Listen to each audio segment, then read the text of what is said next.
शिक्षण महर्षी, माजी राज्यपाल आणि पद्मश्री पुरस्कारानं सन्मानित डॉक्टर डी.वाय. पाटील यांचं काल कोल्हापुरात त्यांच्या निवासस्थानी वयाच्या 90व्या वर्षी निधन झालं। त्यांच्या पार्थिवावरती आज अंत्यसंस्कार केले जाणार आहेत। शाहू महाराज छत्रपती हे डी.वाय. पाटील यांचं अंत्यदर्शन घेण्यासाठी पोहोचलेले आहेत।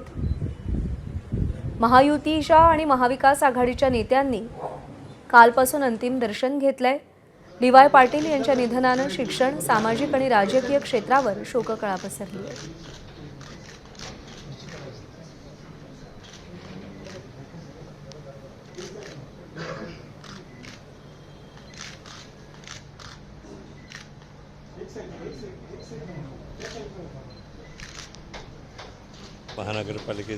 नगरपालिकेत काम करत असतानापासून ते आमदार झाले, नंतर शिक्षणाच्या क्षेत्रात उतरले।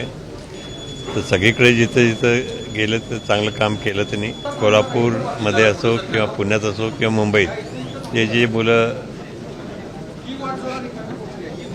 उत्तीर्ण होऊन पुढे कामाला लागले ते सगळेच्या सगळे समाज उपयोगी, समाजसेवक चांगले झाले आणि आपलं काम चांगलं करतात। हीच खरी त्यांची आदरांजली।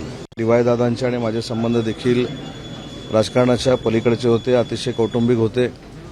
ज्या पद्धतीनं विजयदादा आहेत, ज्या पद्धतीनं अजिंक्य आहे, ज्या पद्धतीनं संजय दादा आहेत, ज्या पद्धतीनं बंटी साहेब आहेत, त्याच पद्धतीनं मला ते मार्गदर्शन करायचे, मला ते सहकार्य करायचे, माझ्यावरती प्रेम करायचे। ज्या पद्धतीने त्यांनी समाजकारण केलं, शिक्षणामध्ये काम केलं, असं एक फार मोठं व्यक्तिमत्व आज महाराष्ट्राच्या राजकारणातनं, समाजकारणातनं आणि शिक्षण क्षेत्रातनं निघून गेलंय। त्याचं फार मोठं दुःख आम्हाला सगळ्यांना आहे। माझ्याकडे डी.वाय. दादांच्या अनंत आठवणी आहेत, पण सगळ्यात महत्त्वाचं म्हणजे त्यांनी स्वकर्तृत्वाने शिक्षण संस्था उभ्या केल्या। प्रत्येक कामात त्यांची मदत, सहकार्य, आशीर्वाद हा कायम असायचा। ते कुठे अजातशत्रू होते, मोठ्या मनाचे होते आणि त्यांच्या बाबतीत कुणी काही चांगल्या गोष्टी केल्या तर ते कधीही विसरायचे नाही आणि त्यामुळं अशा एका अजातशत्रू व्यक्तिमत्वाचा आज आपण मुकलोय। डॉक्टर डी.वाय. पाटील साहेबांचं व्यक्तिमत्व उत्तुंग आहे।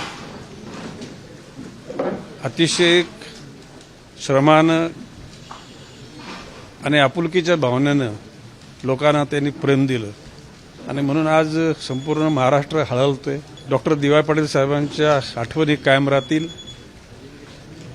त्यांचा वारसा, त्यांची चारी मुलं निश्चितपणे अधिक प्रकाशमान, गतिमान करतील असं माझा। एबीपी माझा, उघडा डोळे बघा नीट।